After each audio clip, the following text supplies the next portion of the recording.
고층 건축물 화재 안전 기준이라고 하는데요.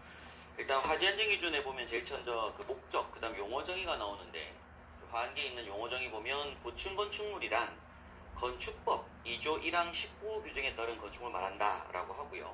그래서 우리 건축법에 보면 고층 건축물이란 층수가, 여기 이제 지상입니다. 지상에 있는 층수가 30층 이상이거나 또 지면으로부터예요. 높이가 120m 이상인 건축물을 말한다 라고 하죠. 이후에 생긴 우리 초고층법 같은 경우에 이제 초고층 건축물이란 해서 또 50층 이상이거나 높이가 200m 이상인 건축물을 말한다 라고 또 초고층법에서는 따로 말하는 게 있고요. 근데 이 화재 안전 기준은 이제 고층 건축물에 관련된 화재 안전 기준이고, 앞서 공부하셨던 우리 옥내소화전, 스프링클러, 화재 안전 기준 쭉 공부를 하셨는데, 각 설비 공부할 때 보면은 30층 이상 49층 이하의 경우에는 40분 얘기 나오고 50층 이상의 경우 60분 얘기 나오잖아요. 근데 거실 제한 설비는 없고 특별 피난 계단 제한 설비 공부할 때 또 30층이 49층 이하는 40분, 50층, 60분 이런 기준이 있습니다. 그러니까 그런 30층 이상, 49층 이하, 50층 이상의 경우가 있는 화재 안전 기준들이 있었다 이거죠. 앞부분에. 그래서 그 부분들만 따로 묶어놓은 거다라고 보시면 될 것 같습니다. 그래서 제가 사실 앞서 수업을 할 때 한번 다 언급을 했던 내용들이 이제 몰아서 이제 화재 안전 기준으로 별도로 이제 구성되어 있다라고 보시면 될 것 같고요. 그 다음에서 급수배관이란 하고 나머지 용어들은 보실 필요 없을 것 같습니다.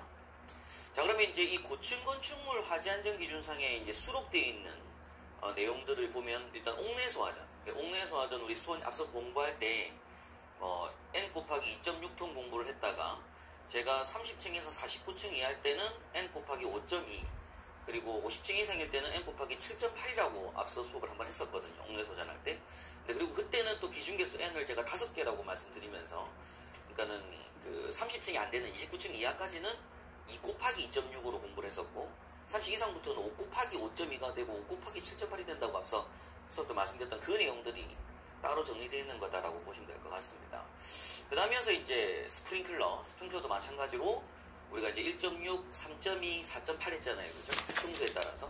그 내용들이 정리되어 있다고 보시면 될 것 같고, 그 외에 추가적으로 이제 어떤 기준들 나와 있습니다. 그리고 비상방성하고 자탐설비는 당연히 고층 건축물에 설치가 일단 돼 있을 것이고, 그래서 이때 이제 그 우선 경보 얘기를 일단 하고 있는 부분이 있고요.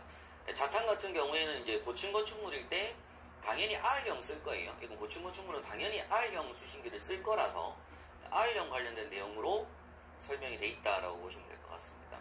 그 다음 재현 설비 얘기는 없고요. 거실 재현 설비는 우리 앞서 화재 안전 기준 공부할 때에도 40분, 60분 기준이 없었다는 걸 제가 강조를 한번 드렸었거든요. 그래서 특필 재현에서 40분, 60분 얘기가 나오게 되고, 그 다음에서 이제 연결 송수관 설비에서 그 별도 기준이 하나 있긴 한데 크게 중요하진 않습니다. 연결 송수관 설비는. 그 다음에서 이제 피난 안전 구역이라고 하는 걸 지금 설치하도록 하고 있기 때문에 이 피난 안전 구역 안에 들어가는 소방시설이 무엇보다 중요하고, 그래서 이 내용이 기출문제에서 사실 관리사 시험에서는 2번 출제가 됐죠. 2차 시험에서 2번 출제가 됐고, 이제 다 됐습니다. 참 나올 만한 문제는 다 나왔는데, 이렇게 중요한 부분들이 있었습니다. 자, 그래서 제일 첫 번째 옥내소화전부터 보도록 하죠. 자, 일단 수원은 그 저수량이 옥내에서는 설치해서 가장 많은 층의 설치 개수, 이때는 5개입니다. 5개에서 설치된 경우 5개에 5.2m 삼성. 그래서 5점이 나온 이유가 130L 퍼민 곱하기 40분 해서 나온 수치고요. 곱한0이 세도로 해야 된다. 또 다만 층수가 50층 이상인 건축물의 경우에는 7.8. 여기에 또 마찬가지로 이제 130L 퍼민 곱하기 60분 해서 나온 값입니다. 자, 이번에 수원은 1호에 따라 산출된 유효 수량 외에 유효 수량의 3분의 1 이상을 옥상에 설치된다. 그래서 옥상 수원량도 필요하다. 3분의 1가 그런 얘기를 하죠. 그 다음이어서 이제 옥내소화전 화재 안전 기준에 보면 이제 제외 규정들이 있잖아요. 제외 규정에 보면 뭐가 있었냐면은 그 옥상 수원을 설치를 제외하는 경우 해가지고 지면으로부터 건축물 높이가 10m 이하, 그리고 건축물 자체가 지하층만 있는 건축물, 그 다음에 이제 수원의 수위가, 그러니까 수원이 해당 그 최고위 방수보다 높은 위치에 설치된 경우, 그 다음 또 이제 있는 게 고가수조 방식인 경우하고 가압수조 방식인 경우, 이런 것들이 있었고요. 그 다음에 이제 또 온오프 방식, 동결구리가 있는 학교 공장 창고 시설로서 온오프 방식을 채택하는 경우, 그 다음에 이제 주펌프 동등 이상의 예비 펌프를 설치하는 경우 뭐 이런 것들 해서 설치 기준들이 있었습니다.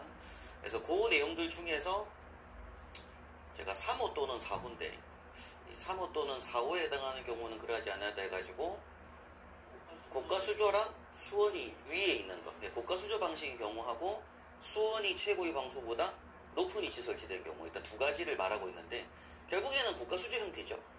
그래서 고층 건축물 같은 경우에는 그런 형태를 많이 만듭니다. 왜냐하면 예를 들어 50층짜리 건축물인 거예요. 그러면 실제 펌프실을 지하에만 설치한다고 하면은 굉장히 높은 양정이 필요할 것이고